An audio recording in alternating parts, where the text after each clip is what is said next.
Oh, you. Awesome. I love the guy. Never enough to take the pictures with you, so I said, why not? Oh, let's do it. Let's do it. Absolutely. Yeah. Hey, spread the message for us, okay? Oh, man, we're working hard on it. Thank you. If you bring a lot of people out, we're going to do this. We're going to make it happen. Hey, good to see you, brother. How you doing, man? Doing all right. You guys have been awesome. Thank you. I did have a question for you. I was too shy to ask you. That's all right. That's you can ask fair. here. About the whole legacy thing when it comes to Ivy League school. I'm against legacy. I'm against race. I'm against everything. You know, like your kids are going to have a privilege that my kids might not because Well, I don't think, Harvard. but I But don't believe Asian- that they should. But the Asian kids do face, uphill challenge. Yeah, of compared to course. the rest of them. I Why just is it? I just feel I It believe should in be that way, yeah, but even it's though all we are academically inclined, and it that's should be not our fault. all merit. Exactly. That's what I stand for. Pure Thank merit. That's what it should be. That's what I stand for. That's you got to stand on principle. Thanks. Thank you, man. If you spread the message here, we're happy for you. Thank you, man. It's good to see you. Good to see you. Thank you for being here, brother. Thank you. I like your shirt Oh, thank you. a lot. Make Orwell Love fiction that. again. I like that. That's actually a really good shirt, dude. There's This is a one good shirt. Can we get a picture of this guy? Make Orwell fiction again. Are we live? Yeah. It's a great shirt. Thank you. People need to. Where'd you get this? People should just get it, man. Let's start I spreading forget. this. I Make get so Orwell many fiction political again. It's shirts. pretty good, brother. Thank you. Good seeing you. You know, there's one thing I want to say. I think the thing that we got with education now, we've been taught to be self-important instead of self-esteem. They say no child left behind. But when they go and they try and teach self-esteem, how do you teach self-esteem? You can't teach self-esteem. No, you have to feel it. What you can do is you can teach self-importance. That's And right. I every like that kid a lot, that man. that you got kicking, You have screaming kids? about. Yeah, I've got two. You can tell. I can tell. That's actually the way to do this. Yeah, I appreciate that. I just and that's when wanted to you bring can't that- you can't foist it. You got to come from within. Not self-importance. I like that. Self-respect. Self-respect, yes, sir. Yeah. I appreciate that, brother. Thank you. You have a good Thank day. You spread the message, brother. Thank you. Hi. Good to see you You're again. beautiful. She came from Wyoming. I'm from Jacksonville. Hey, listen, I was going to throw you a fundraiser in September because we have DeSantis come out. We've had everyone's come out.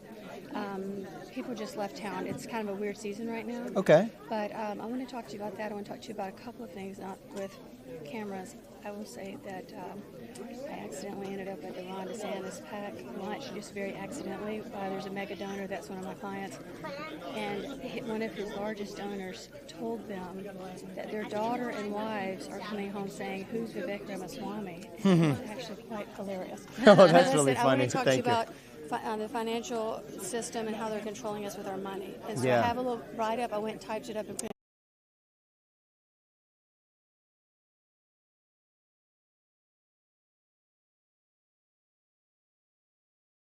Thank you. I Thank you want for to being talk to you here. about Jacksonville. Thank you. I appreciate it. It's absolutely We love it beautiful. there. And listen, this is Jackie and JFK. I'm telling you, beautiful family. That's Thank kind of you. you. That's Thank you. I'm being very serious. I appreciate you. And I don't believe the polls.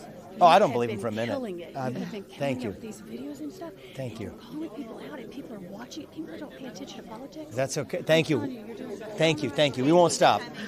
Boss Hey, good to see you, How brother. you I doing, love that suit, brothers. Looking good. Kids loved the Looking pictures good. you gave us. Thank That you. was awesome, man. Yeah, this is my friend from Kyoto. You saw him a couple weeks ago. Oh, that's Tell them thank you, brother. Thank you. I And also, appreciate would it, you, man. You're would dominating. You and the boss sign a hat for me, Are you please? able? Are you doing some of the calls for us?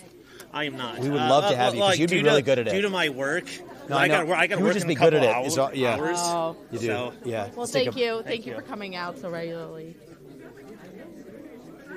This guy's the man. No, you're You- wonderful. Anything you're able to do, spread the word. yes, sir. Just bring people out. Yeah, he's a hardcore Trump guy, and he really likes you. We'll bring him over then. I'm trying. I appreciate it. Thank you, again, man. boss. I appreciate Thank it. Thank you. you. Good to see Thank you again. Thank you. Hey, Hi. it's good to see you. Nice to hear you. Good to see you, Nice sir. to Nice meet to you. meet you. Good to see you. Up to Clinton. Was that a neat place or what? That was a neat place. We were really was beautiful, cool. actually. Really, The rivalist? really loved that. Yeah. Yeah, that was very cool. And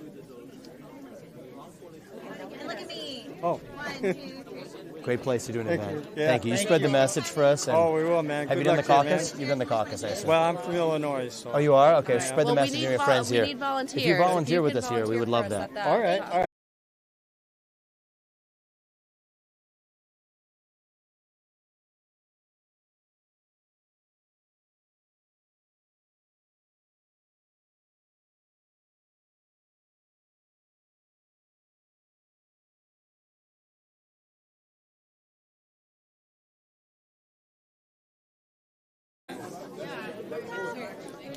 That's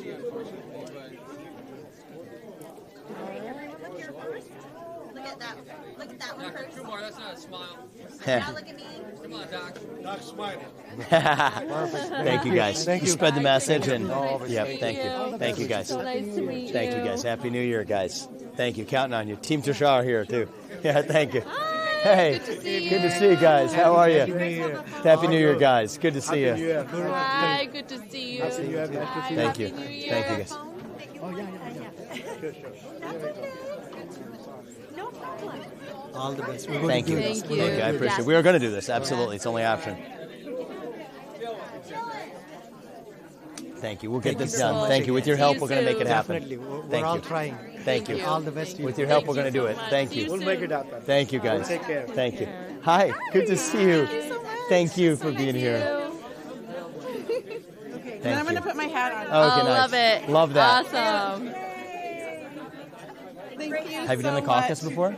I live in Illinois, but I'm You going do? to Oh, thank you for being message here. my friends in Iowa. That would be amazing. I have like 4,500 Facebook friends. So Bring I them all out. That'd be Bring huge. them all out. Thank Please, you. please, So please. thank you so I much. appreciate that, Your guys. help. Thank you. you.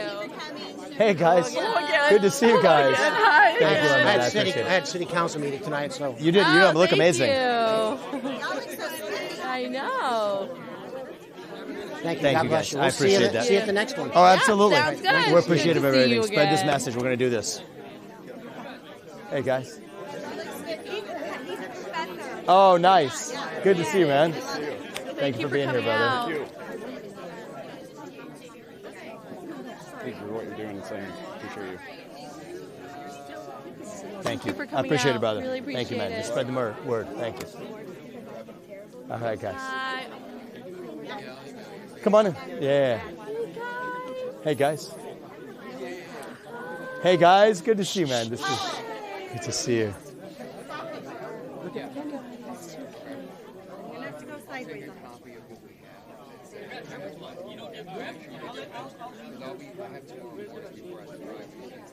Thank you, guys. Appreciate it, man. So President cute. Vivek Ramaswamy. Your family's helping make it happen. Thank you. Thank you, man. I appreciate it. Thanks. Keep up the good work. Staff picture. Staff picture. Come on in, brother. It's good to see you guys, man. Good job, Esther. Please. Bring him in here, Todd. How you doing, His? It's good to see you. Caroline, getting here. Hey.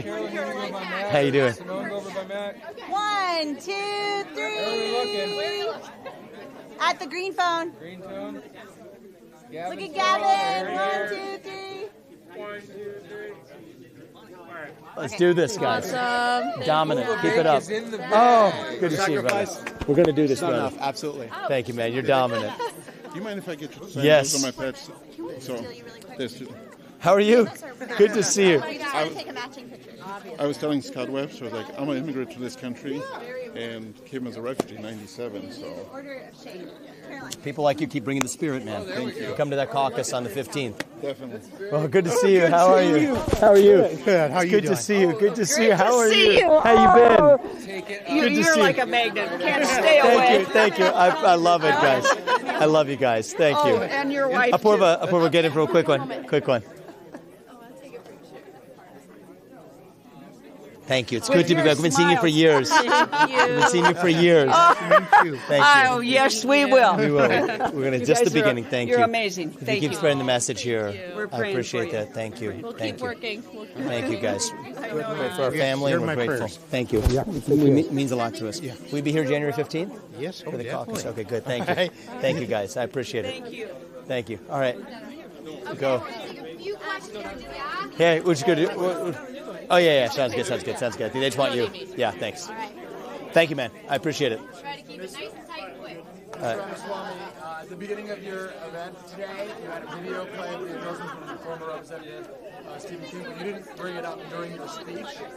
Given that he lost his primary by a sizable margin after those racist remarks came to light, do you expect his endorsement can actually help you on January 15th? I'm proud to have Steve King's endorsement, and I think that he has been wrongfully villainized by a media that not once has quoted the alleged racist remark or whatever it is that he made, and I just reject a lot of this mainstream media narrativing. But for my purposes, he and I have found common cause in issues that no other Republican candidate is speaking to.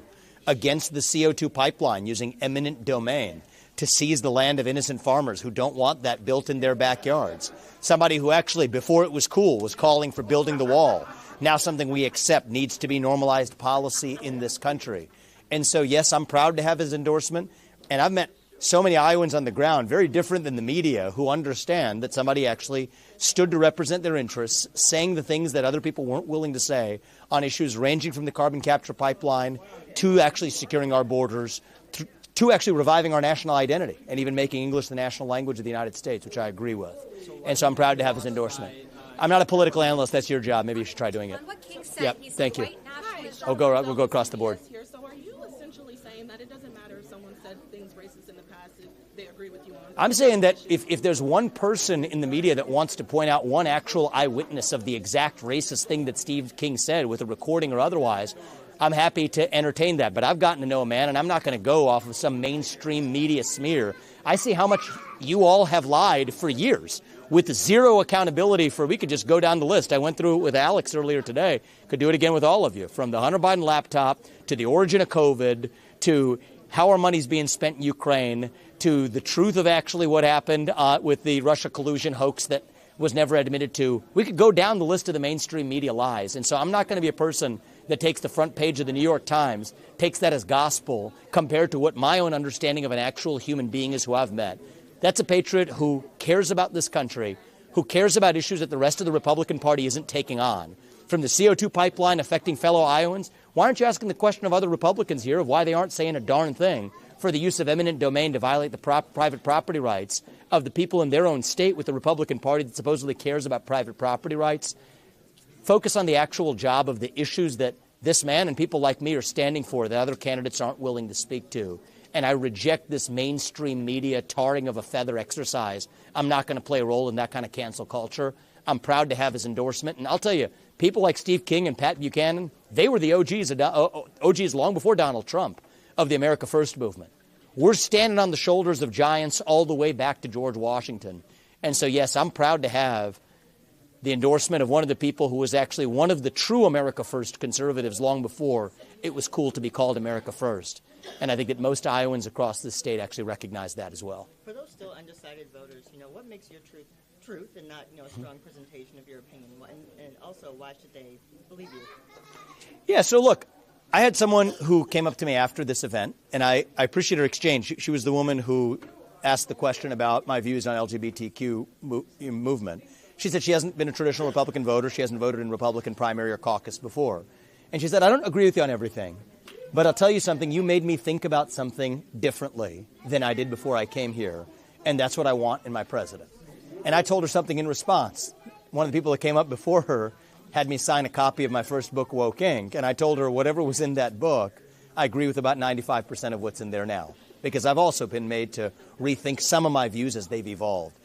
And so why should people trust any politician? I would say be skeptical. But I think that you should want somebody who takes the best possible arguments for the other side, takes them seriously, and uses that to either better understand his own positions. 95% of the time, that's what's happened to me in the last 10 years. And you know what? 5% of the times, I've also evolved my positions. I don't take the easy positions. If you think it's become easier for me to raise money from mega donors or otherwise based on the positions that I've taken, you'd be wrong.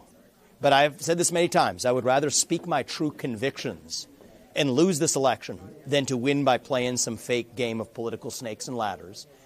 And to me, that's the best I'm going to be able to do, is to speak my true convictions. So that's what I'm sharing with everybody. For you to lose having spoken? I'll put my head on my pillow at night far more peacefully than by playing some fake political games of snakes and ladders. Now, I expect that's going to be the winning strategy. I didn't expect some of the endorsements, including that of Steve King's or otherwise. I didn't expect the support of a lot of people who were coming and supporting our campaign that told me they were supporting other candidates as recently as a month or two ago. My guess is that's going to be the winning strategy, but that's the bet we're making. And so as long as I'm sharing what my true convictions are and I'm uninhibited in doing so, then I feel like I've done my part. And it's up to the people of this country to decide if that's the kind of president they want. But if it is, that's how we're going to lead this country for the next 8 years. In 2019, Steve King said white nationalist, white supremacist. According to who? New York Times. This was a direct Yeah, according to the New York Times, which he has challenged the existence of whether he actually ever said that to the New York Times, they have not produced one recording of it. And if anybody has provided one other eyewitness account that verifies whatever it is, I'm just not one of these people that treats the New York Times as the Bible. I'm sorry, it's not. They've lied to us for years about everything from the pandemic that shut down this country for the last several years to each of the last two presidential elections, from tech-suppressed information in the last one to what happened with the federal police state that tried to infiltrate Donald Trump's campaign in 2016 and stopped him from governing, to you could just go all the way back to the Iraq War, to the truth about what happened with the basis for the bailouts. You can go back as far as you want to the front pages of the New York Times to tell you enough to be skeptical of what you read. I've gotten to know a man, and if what Steve King tells me versus what the front page of the New York Times tells me about what he actually said, I'll take Steve King's word over what some fake reporter has said without an iota of proof attached to it. Do you condemn white supremacy and white nationalism? I mean, what this kind? Who are you with? Which it's Washington Post. All right, so potato. Okay. Of course, I condemn any form of vicious racial discrimination in this country, but I think that the presumption of your question is fundamentally based on a falsehood that really is the main form of racial discrimination we see in this country today. Institutionalized racism is institutionalized racial discrimination that we see that doesn't come from somehow discriminating against people on the basis of some tenet of white supremacy. It's based on affirmative action. It's based on actually discriminating against people on the color of their skin in a way that's actually institutionalized today. Was there a point in our history, at points in our prior national history, where there have been vicious forms of anti-black or anti-brown discrimination throughout this country after the Civil War and otherwise? Yes. But you're looking in the rearview mirror and using that to pose a question today that is so far removed from what the reality is in America today. This myth of white supremacy, the closest you can find is Jussie Smollett, where you all were actually, speaking of trust in the media, jumping up and down over some false narrative. The best way you're able to find your best instance of white supremacy was a guy who was actually paying his other fellow people to be actually staging something that didn't happen. And so stop picking on this farce of some figment that exists at some infinitesimally small fringe of the American public today to open our eyes to the actual real threats that we face. And I think that it's frankly questions and framings like that that has caused the American public to lose all trust in the mainstream media, I'm sorry to say, for good reason. You didn't say that you condemn white supremacy, though. I'm not going to recite some catechism for you. I'm against vicious racial discrimination in this country. So I'm not pledging allegiance to your new religion of modern wokeism, which actually fits the test. I'm not going to bend the knee to your religion. I'm sorry. I'm not asking you to bend the knee to mine, and I'm not going to bend the knee to yours. But do I condemn vicious racial discrimination? Yes, I do. Am I going to play your silly game of gotcha? No, I'm not. And frankly, this is why people have lost trust. And I know you're going to go print the headline tomorrow. I already know this. We already know how your game works. Vivek Ramaswamy refuses to condemn white supremacy because you asked a stupid question. The reality is, I condemn vicious racial discrimination in this country, but the kind of vicious and systematic racial discrimination we see today is discrimination on the basis of race in a very different direction. You want to know what the best way is to end discrimination on the basis of race? Stop discriminating on the basis of race. Do that, and we're going to move this country forward. And I don't care whether you're black or white or brown or anything in between. That's how we're going to unite this country. You people have been responsible for dividing this country to a breaking point, creating a projection of national division. I meet people from the south side of Chicago to meetings like this one of every shade of melanin, multiple, from man to woman, doesn't make a difference, who are hungry for reviving unity in this country. And you, with your catechism that you try to get to politicians to whatever fake headline you're going to print on the basis of this conversation tomorrow, that's what's dividing this country to a breaking point. Shame on you. Look people in the eye and tell them what you've actually failed to tell them for the last 5 years. Own the accountability for your own failures as the media. That's how we rebuild trust in this country. And until then, I don't have a lot of patience to play the games. What do you expect from... At an earlier event, you talked about members of government playing by the same rules as everybody else, but you've already committed to pardoning the former president before he's even gone to trial. After I read the indictments. Wouldn't that signal that you guys are playing by a different set of rules than others are subjected to? So if you've read the indictments, and I've said this at the time that I made my commitment to make that a day one pardon, I make an assumption that every law professor and every jurist would tell you is a reasonable one, that the prosecution's statement of the facts and the law in the indictment are the most damning form of those facts. Every time the defense gets to present its case. So assuming those are the most damning facts that come out, I stand by my commitment that I absolutely would pardon Donald Trump on day one for what is a tortured interpretation of the facts and law, legal theories that have never been used to prosecute anybody in this country, are being used precisely to keep one man out of office. And let's be really clear. I mean, if you look at a lot of those recent polls, I'm at the number 2 choice, the leader of the rest of the pack. It would be a lot easier for me to win this Iowa caucus in this election if Donald Trump were not in this race. That's not how I want to win. The way I want to win is by convincing the voters, people of the kind who are in this room, of why I'm going to be the best leader for this country. That's why it gives me a special obligation to stand against these political persecutions through prosecution. It's also why, as a Republican, I've said that I would remove my name from the ballots of Maine to Colorado if those states removed Donald Trump from the ballot, because that's the right thing to do. I called on Chris Christie and Nikki Haley and Ron DeSantis to do the same thing. That would nullify Maine. That would put this problem behind us. The problem is we have Republicans that are actually willing to stand for principle. And so none of them were willing to do the same thing, saying they want to collect their delegates. That reveals that this cancer isn't just limited to the Democrats. It exists deep. The rot runs deep in our Republican Party and the Republican establishment, too. Nonetheless, I'm always going to stand for principle. I don't know if in the short term that's the more electorally advantageous strategy or not. But my certain bet is in the long run, that's what the people of this country will reward, hopefully when they make me their next president. Mr. If Trump were to be the nominee and if he were to choose Nikki Haley as a running mate, would you still back a Trump ticket? That strikes me. First of all, I expect to be the nominee. Second of all, I'll give you a hard commitment and statement that Nikki Haley will be coming nowhere near my administration in the White House, not in the vice presidency or any other role touching foreign or any other kind of policy in this country. So I could speak for myself, and I expect to be the nominee. So, look, I will take Donald Trump as an advisor. I respect him and as a mentor. Now, if I weren't in this race and he were picking people, I would say that one of the lessons from that first administration was bringing the John Bolton, Nikki Haley type characters was probably what stopped Donald Trump from actually implementing his America First agenda. Personnel is policy. And so the decisions he makes, I can't speak to. I would tell you, speaking for myself, I have no trouble telling you myself that the Nikki Haley's, John Bolton's, Lindsey Graham's, Karl Roves of the world will have nothing to do with my administration. That much I'm clear on. Mr. Ramaswamy, what do Who are you with? expect, the Quad City Times? Yeah. What do you expect from Steve King on the campaign trail? Will he campaign with you? Steve King's actually already been campaigning with me, and that's a big part of how we've gotten to know each other. We spent some time on the bus. He's joined me on the campaign trail. We have a shared commitment to opposing this unconstitutional use of eminent domain to advance this carbon capture pipeline throughout the state of Iowa. That's actually what brought us, I would say, together in common cause.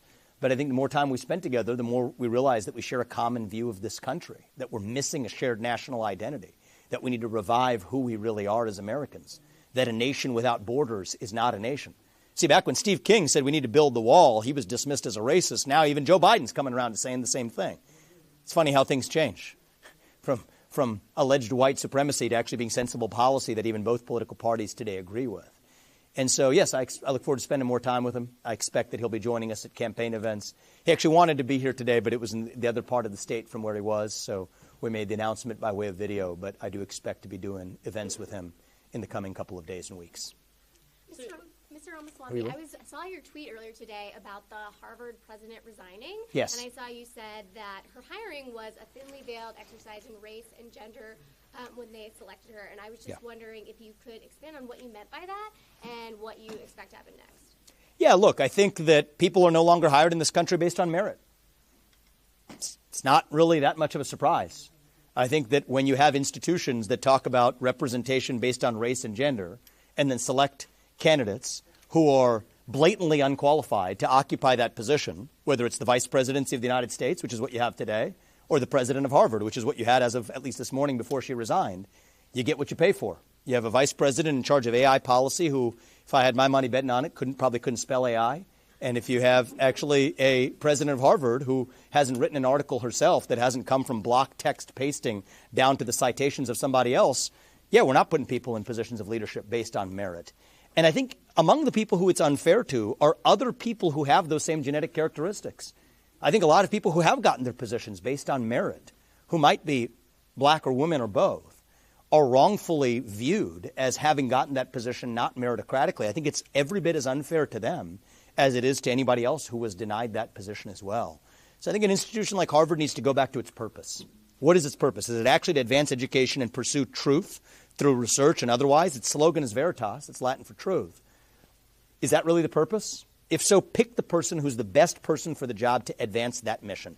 I think there's no sense remotely in which Claudine Gay was going to be the best person to advance that mission. I think that after bouts of extended plagiarism came out, after bouts of third and fourth rate scholarship come out, there's no sense in which she was best suited to lead that institution. Just as which there's no sense in which Kamala Harris is the best suited person in America to lead AI policy.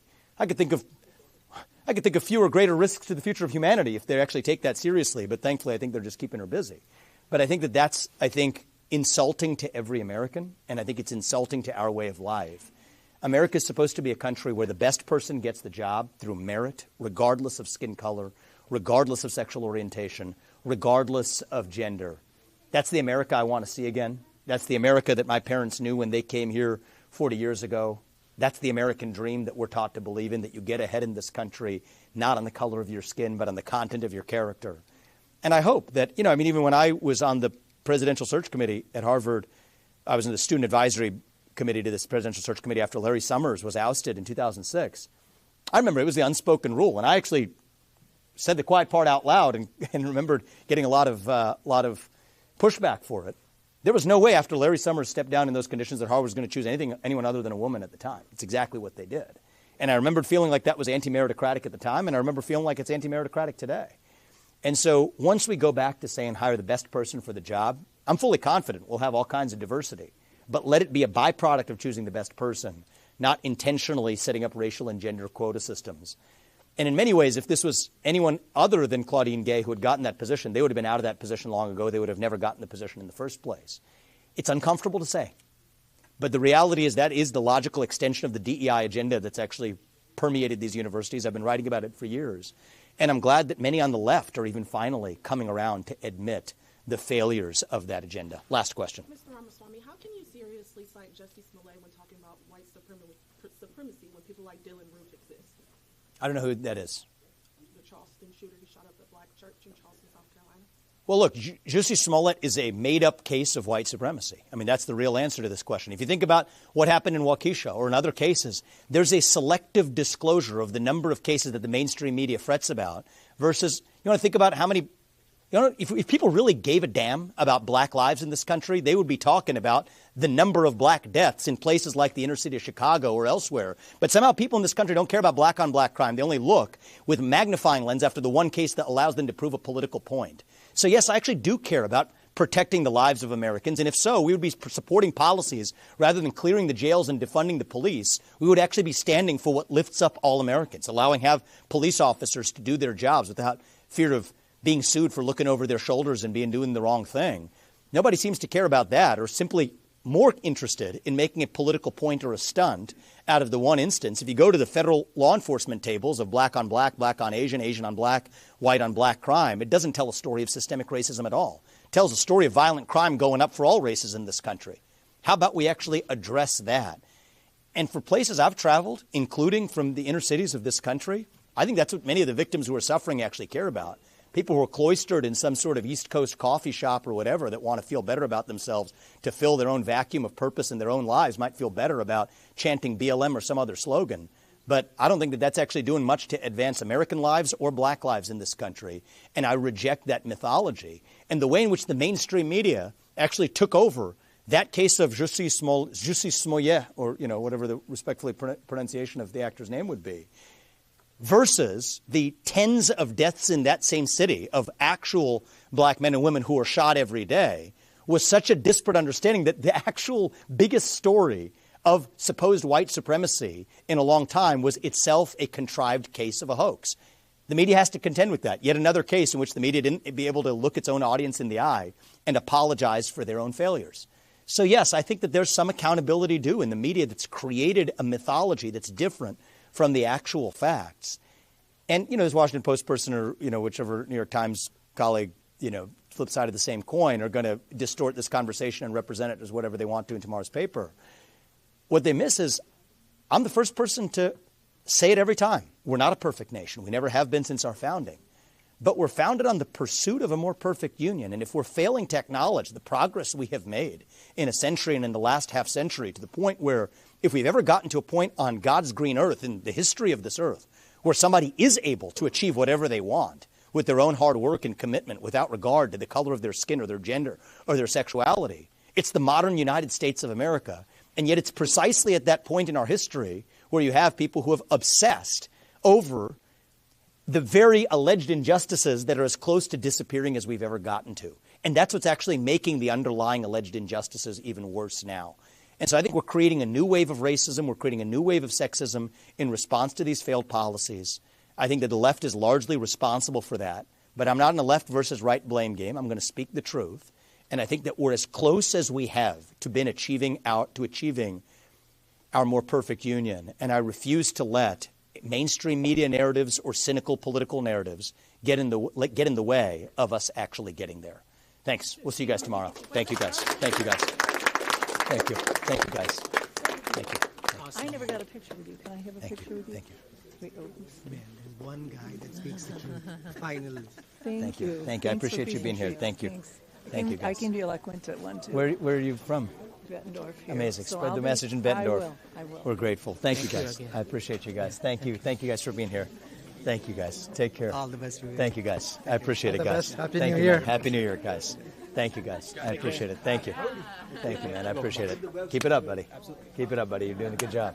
Thank you, man. Spread the message, brother. So, this guy's he won a school board election. Oh, you did? Congratulations, man. Good for you. The other candidate's trying to steal it.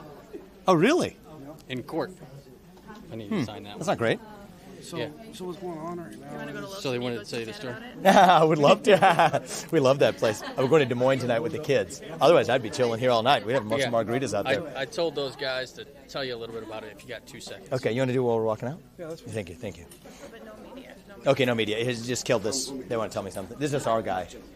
You think it's okay? It's a live stream, though, so if you want to stream, turn it off. Okay, turn it off, turn it off. Yeah. So what's going on is Pleasant Valley, we had a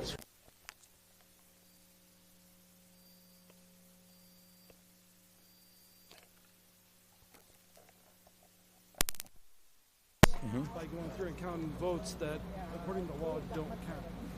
Where the target's not filled in. Oh, interesting.